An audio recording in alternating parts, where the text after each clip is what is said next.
अस्सलाम वालेकुम दोस्तों।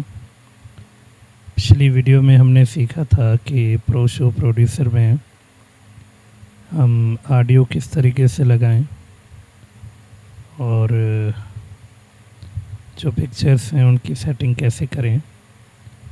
आज हम एक से ज़्यादा ऑडियो कैसे लगाएंगे वो सीखेंगे और ये भी देखेंगे कि हम लगाई हुई पिक्चर्स की दूसरी टाइप की सेटिंग्स कैसे करेंगे। उसके लिए आप अपना प्रो शो प्रोड्यूसर को रन करेंगे। आप चाहें तो अपना प्रीवियस जो आपने प्रोजेक्ट सेव किया था आप उसको भी इस्तेमाल कर सकते हैं और आप नया भी जो है प्रोजेक्ट बना सकते हैं और उस पर भी काम कर सकते हैं। तो मैं नए दोस्तों के लिए, नए देखने वालों के लिए इसको फिर से शुरू से करता हूं ताकि प्रोजेक्ट वाली प्रॉब्लम ना हो। तो इंटरफेस जब आपके सामने आ जाए तब आप अगर पब्लिश पे मौजूद हैं तो आप बिल्ड पे चले जाएं। बिल्ड पे जाने के बाद वही आसान तरीका हम इस्तेमाल करेंगे जो हमने पिछली दफ़ा किया था। You have wizard option here and click on wizard. ये विज़ार्ड आ गई आपके सामने। Now continue to wizard button. जब आप इस पर क्लिक करेंगे तो ये हस्ब मामूल इफ़ेक्ट पैनल आ जाएगा जिसको हम थीम पैनल भी कहते हैं। यहाँ से आप किसी भी थीम पे क्लिक करके जो है उसको अपने काम के लिए जो है वो चूज़ कर सकते हैं। कंटिन्यू पे जाएंगे। Now we have 8 content. Click on 8 content and we have these pictures for our project. इसमें से जो भी तस्वीरें आपको सही लगें अपने काम के हिसाब से select all of them and click on open to add these pictures in your project. If you want more pictures then click on add content again and select those pictures you want to put in your project and click on open. Now we have these pictures for our slideshow or promo. If you want to change location of these pictures then you have a randomize option here. Click on randomize option. Now आप देख रहे होंगे कि तमाम तर तस्वीर जो है वो आगे पीछे रैंडम पोजीशन में जो है आ रही हैं। तो जहां आपको जैसा बेहतर लगे वो आप कर सकते हैं। अगर कोई तस्वीर आपने गलती से ऐड कर ली है और आप उसको हटाना चाहते हैं तो सेलेक्ट दैट पिक्चर जो आपको यहाँ से हटानी है, जो आपको अच्छी नहीं लगती, and click on delete remove selected item, तो वो डिलीट हो जाएगी। और उसके बाद जैसा कि मैंने कहा था कि हम एक से ज़ायद या एक म्यूज़िक जो हमने पिछली दफ़ा भी लगाया था और एक से ज़ायद म्यूज़िक भी हम लगाना चाहें तो click on add music. Select any MP3 file जो कि आपके पास मौजूद हो, वेब फ़ाइल हो, MP3 हो, MP2 हो, और ये आपको नज़र आ रहे होंगे दीगर ऑप्शंस। इस तरह की कोई भी आपके पास अगर फ़ाइल मौजूद है ऑडियो पोजीशन में then select that file and click on open. अब ये हमारे पास जो है 2 मिनट 58 सेकंड की जो है वीडियो ऑडियो जो है वो आ चुकी है वीडियो के लिए। और जैसे ही आप इसको कंटिन्यू करेंगे ये ऑटोमेटिकली उस प्रीव्यू के हिसाब से, उन तस्वीर के हिसाब से 2 मिनट 58 सेकंड की ड्यूरेशन में एडजस्ट हो जाएगी। तो जैसा कि मैंने कहा था कि हम एक से ज़ायद ऑडियो कैसे डालेंगे, तो अब आप ऐड म्यूज़िक पे दोबारा जाएं और चाहें तो वही, चाहें तो कोई और, क्लिक करेंगे उस फाइल पे, क्लिक ऑन ओपन करेंगे तो now we have 2 audios in a music panel. अब ये लगभग जो है 5 मिनट और 56 सेकंड की जो है ऑडियोज़ हो चुकी हैं। अब ये 2 हो गई हैं। इसका नतीजा ये निकलेगा कि जब आप इसको कंटिन्यू प्रीव्यू पे क्लिक करेंगे तो ऑटोमेटिकली सॉफ्टवेयर इन दोनों ऑडियोज़ को सिंक कर देगा तस्वीर के टाइम के हिसाब से। जितनी ऑडियो होगी, जितनी उसकी टाइमिंग होगी, तस्वीर की टाइमिंग्स भी ऑटोमेटिकली उस हिसाब से मेंटेन हो जाएंगी। इसको हम सिंक्रोनाइजेशन कहते हैं, सिंक भी कहते हैं। तो ये खूबी है सॉफ्टवेयर की। नहीं तो आम तौर पे हम सॉफ्टवेयर के जो है वो ऑडियो को वीडियो से या पिक से मैच करते हैं, तभी जाके बात बनती है। Anyway, now we are going to continue preview. तो जैसे ही कंटिन्यू प्रीव्यू करेंगे तो हमारे पास ऑटोमेटिकली एक ऑटो विज़ार्ड जो है वो क्रिएट हो जाएगी और शो आपका तैयार हो जाएगा।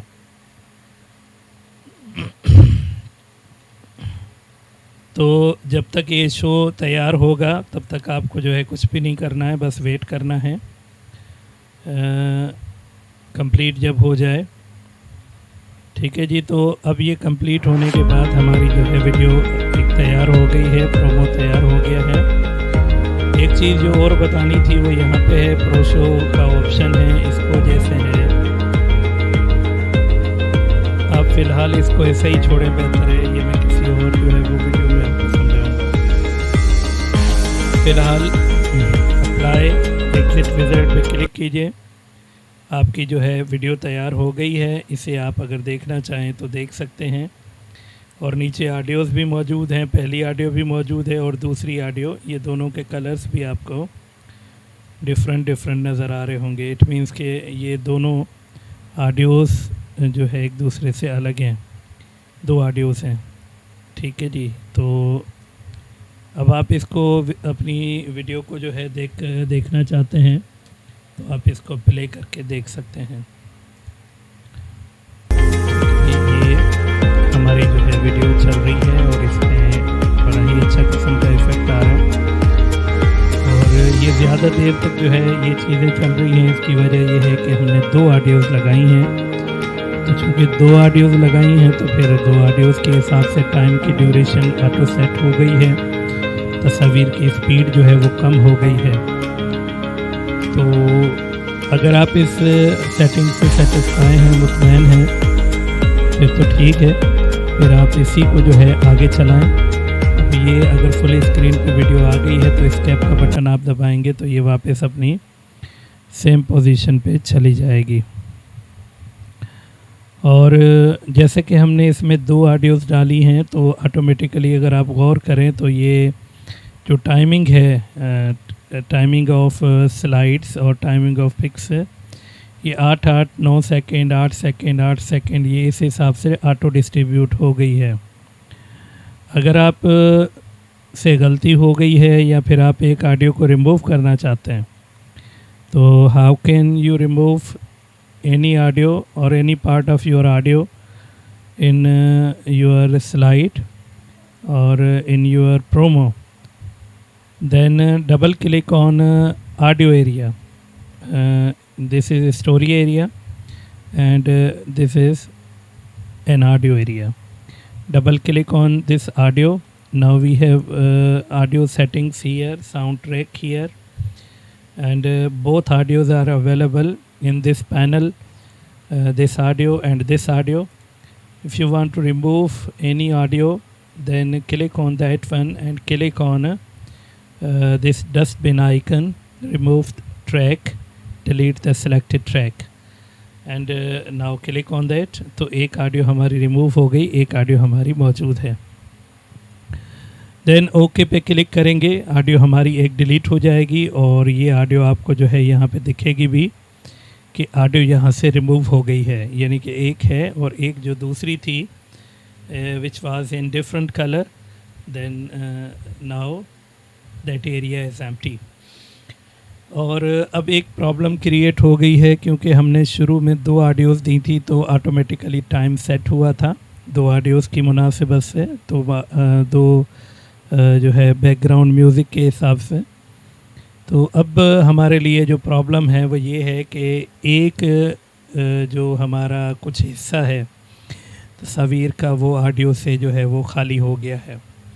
अब हम क्या करें? ऐसी सूरत में आपको जो है इस ऑडियो को सिंक करना पड़ेगा इन तस्वीर के हिसाब से। ऑटो सिंक इसको कैसे करेंगे?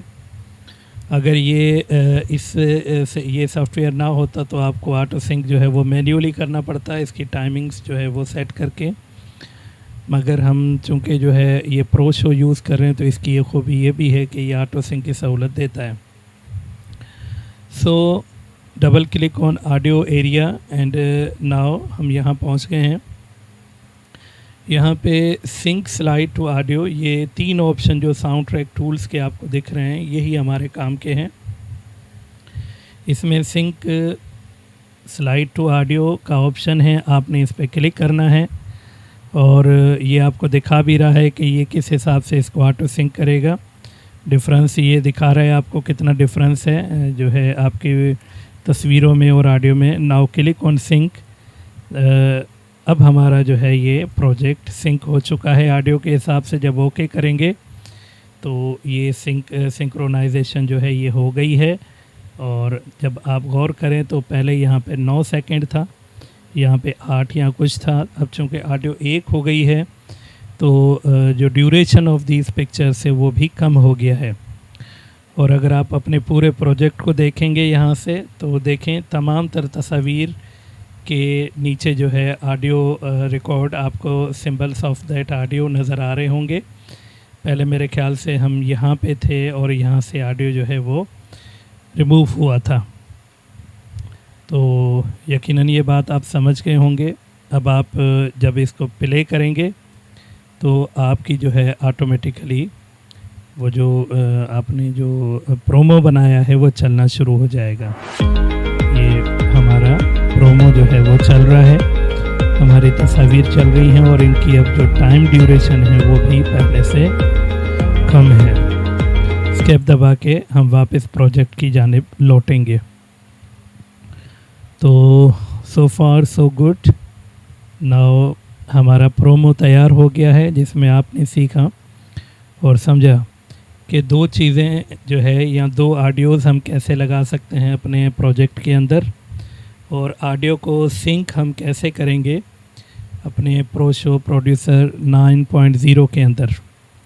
जब ये सब कुछ हो जाए तो आप पब्लिश पे आएंगे। पब्लिश पे लास्ट टाइम भी हमने सीखा था और अब एक दफ़ा फिर मैं दोहराऊंगा कि आपको क्या करना है। यहाँ पे हमारे पास बहुत सारे ऑप्शन हैं जो कि डिफरेंट टाइप की जो है कैटेगरीज़ के हैं, पब्लिशिंग फॉर्मेट्स हैं ये। इसमें अगर आप फेसबुक पेज या यूट्यूब वगैरह पे अपलोड या इस तरह की चीज़ें करना चाहते हैं तो आप कर सकते हैं।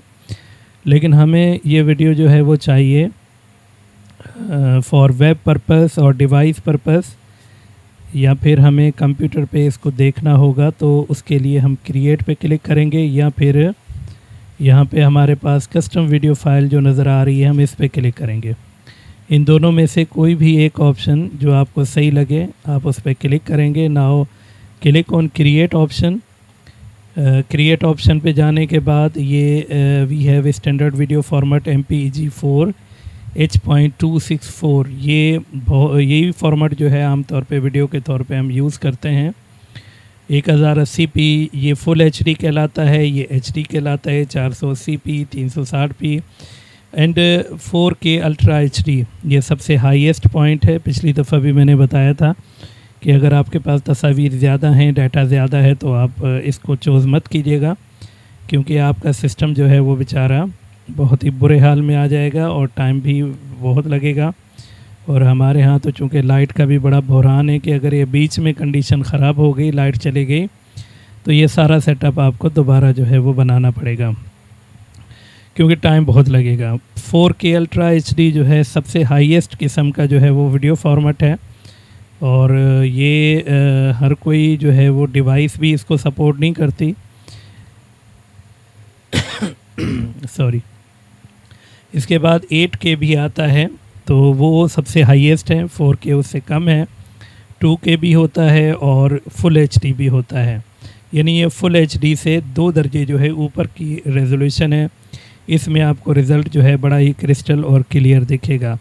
नीचे भी ये काफ़ी सारे फॉर्मेट हैं, आप ये भी यूज़ कर सकते हैं DVD के हिसाब से, मोबाइल के हिसाब से, या फिर वेब के हिसाब से, ये आप सारी चीज़ें कर सकते हैं। लेकिन मेरी जो आपको तजवीज़ है वो यही है कि आप इसको यहाँ पे रखें 1080p। ये अच्छा जो है वो डिस्प्ले देता है, अच्छा रिज़ल्ट होता है इसका। अगर आप तजर्बाती मराइल में काम करें तो 720p आपके लिए सही रहेगा। ये थोड़ा जल्दी हो जाएगा। और या फिर आप चाहें तो इसको, अगर आपके पास मशीन पीसी अच्छा है तो आप इसको फुल एचडी पे भी जो है वो ले सकते हैं, उसका आउटपुट ले सकते हैं। नाउ फुल एचडी पे हमने रखा और उसको हम फिर क्रिएट पे क्लिक करेंगे। ये 30 फ्रेम पर सेकंड जो है ये ठीक है। आप इससे बढ़ाएंगे तो एक तो वीडियो हाई बन जाएगी, हैवी बन जाएगी और टाइम भी ज़्यादा लेगी। Click on create. अब ये पूछ रहा है आपसे कि मैं इस वीडियो को कहाँ पे रखूँ। ये आपकी मर्ज़ी है कहाँ पे रखें। बहरहाल मैं इसको अपने पास डेस्कटॉप पे रखता हूँ। इसको माय सेकंड वीडियो का नाम दे देता हूँ, for second class. Now click on save. MP4 format ठीक है अपनी जगह पे। सेव पे क्लिक करेंगे। कुछ ही देर के बाद हमारी जो वीडियो है वो अपनी कुली प्रोसेसिंग के बाद ऑटो एडजस्ट होती जाएगी और कम्प्लीटली जो है वो रेंडर होगी। वीडियो फॉर्मेशन अगर उसका आउटपुट बनता है तो उसको रेंडरिंग कहते हैं। यानी कि जो भी आपने काम किया है वो रेंडर होता है और ये रेंडरिंग अपने हिसाब से स्पीड को सेट करती है। जहाँ जहाँ जिस जिस टाइप की जो है इसको ज़रूरत होती है ये रैम और प्रोसेसिंग उस हिसाब से उठाती है। तो पेशेंटली वेट कीजिए कि कहीं पे अगर कम स्पीड हो जाए, कहीं ज़्यादा हो जाए तो टेंशन मत लीजिएगा। देखें अब स्पीड इंक्रीज़ हो रही है। इफ़ेक्ट पे स्पीड लो हो जाती है और इफ़ेक्ट के बाद स्पीड थोड़ी तेज़ हो जाती है, डिपेंडिंग और योर मशीन कि जिस तरह का आप पीसी यूज़ कर रहे हैं, लैपटॉप यूज़ कर रहे हैं या फिर डिवाइस इस्तेमाल कर रहे हैं, ये उस हिसाब से अपनी स्पीड को मेंटेन करता है। प्रोसेसर की ये खूबी भी होती है कि वो अपनी पूरी ताकत को इस्तेमाल करता है इस तरह की रेंडरिंग के लिए, ताकि टाइम भी बचे और काम भी आपका अच्छा हो जाए। हाँ ठीक है जी। तो मेरे पास जो मशीन है ये किसी दिन जो है ये भी हम एक वीडियो जो है मैं आपको बना के दूंगा, समझाऊंगा उसमें कि मशीन किस तरह की होनी चाहिए। मतलब एक अच्छा कंप्यूटर को कौन सा होना चाहिए जिस कंप्यूटर को हम यूज़ करें तो हमारी डिफरेंट कैटेगरीज़ पे वो अच्छा चले। यानी वीडियो एडिटिंग हो गई या फिर ग्राफिक्स डिज़ाइनिंग हो गई या ऑफिशियल लेवल के काम हो गए या इंजीनियरिंग टाइप का अगर आप कोई काम करते हैं, ऑटोकेड और इस तरह की दीगर चीज़ें, तो मशीन कौन सी होनी चाहिए। कभी मौका मिला तो हम इस तरह की भी एक क्लास जो है वो करेंगे जिसमें आपको ये पता चलेगा कि अगर हम कंप्यूटर लें कौन सा लें, किस पर्पज़ के लिए किस तरह की मशीन हमारे पास होनी चाहिए। ये एक अहम पॉइंट है। अगर आप कंप्यूटर की फील्ड में हैं तो आपको ये समझना चाहिए कि आपको मशीन कौन सी लेनी चाहिए, आपके पास मशीन कौन सी हो, ये आपको ज़रूर पता होना चाहिए। नहीं तो फिर कई मसले होंगे, आपके पैसे बहुत सारे ज़ाया होंगे। जब तक आपको पता चलेगा कि मशीन कौन सी अच्छी है तब तक आप कई तजर्बात से गुज़र चुके होंगे। तो बहरहाल एनीवे किसी दिन अगर कोई हार्डवेयर की क्लास हुई तो फिर मैं उस बारे में भी आपको समझाऊंगा। बातों ही बातों में हमारी वीडियो जो है वो रेंडर हो चुकी है। The video encoding is complete. So click on okay. Video complete हो गई है। नाउ अगर आप इस वीडियो को देखेंगे तो जो भी आपने लोकेशन इसकी लगाई होगी उस लोकेशन पे हमारी ये वीडियो पड़ी हुई है। और if you want to play this video then double click on this video और राइट क्लिक ओपन विथ बी ऑप्शन यूज़ कर सकते हैं। अब आप इसको पाँच प्लेयर पे चलाएं, पावर डीवीडी पे चलाएं, मीडिया प्लेयर पे चलाएं, ये आपकी मर्ज़ी है। बहरहाल मेरे पास एक मीडिया प्लेयर पे चीज़ या फाइल वैसे ही चल रही है तो मैं इसको चाहता हूँ कि मैं पावर डीवीडी पे इसको चलाऊँ। पावर डीवीडी थोड़ा हैवी सॉफ्टवेयर है। मशीन आपके पास छोटी है तो ज़रा कोशिश कीजिएगा कि ये मत चलाइएगा। देखें जी ये हमारे पास रिज़ल्ट है और इसमें यकीनन आवाज़ भी होगी। ये हमारी वीडियो चल रही है, उसके साथ साथ जो है ये आप रिज़ल्ट भी देख सकते हैं। ये फुल एचडी रिज़ल्ट है। सोचें कि 4K का रिज़ल्ट जो है वो किस कदर हाईएस्ट होगा। हालांकि इसी तस्वीर ये नहीं है जिस तरह का इसने रिज़ल्ट जो है हमें प्रोवाइड किया है। उम्मीद है आप समझ गए होंगे। आज की चीज़ों को, आज के जो है वो क्लास को आपने जो है गौर से सुना, देखा होगा और आप यकीनन इसकी प्रैक्टिस भी करने को बेताब होंगे। सो क्लोज़ किया हमने अपना प्रोजेक्ट और उम्मीद है कि आपने सब्सक्राइब भी कर लिया होगा इस चैनल को। सब्सक्राइब करेंगे तो आपको जो है आने वाली जो वीडियोस होंगी तो वो भी आपको दिखेंगी। कोशिश करूँगा कि मैं अपने जितना कुछ भी मेरा इल्म है या मेरी मालूमात हैं कंप्यूटर की फ़ील्ड में, वो मैं आपसे शेयर करूं। नॉट ओनली मल्टीमीडिया और वीडियो एडिटिंग, बल्कि कंप्यूटर हार्डवेयर, इंटरनेट के मसाइल हैं, मोबाइल के मसाइल हैं और इस तरह की दीगर चीज़ें जो कि इस डिजिटल दौर की ज़रूरियात हैं, उसके तहत मैं जो है मुख्तलिफ़ किस्म की वीडियोस को रखूं ताकि मेरे फ़ायदे के साथ साथ आपका भी बहुत सारा फ़ायदा हो और आप कुछ सीख सकें। हमने इस फील्ड में जो है सबसे ज़्यादा जो कुछ सीखा है वो इसी तरीके से सीखा है, लोगों से सीखा है, असातिज़ा से सीखा है, टीचर से सीखा है, एक दूसरे से सीखा है। तो आप भी इस तरह की चीज़ें अगर देखते रहेंगे, इस तरह के channels, not only my channel बल्कि इस तरह के जितने भी चैनल्स हैं जिनको आपने सब्सक्राइब किया होगा, वहाँ से यकीनन आप सीख सकेंगे क्योंकि हमने ख़ुद यहीं से सीखा है। उम्मीद है कि मेरी बात आपकी समझ में आ गई होगी।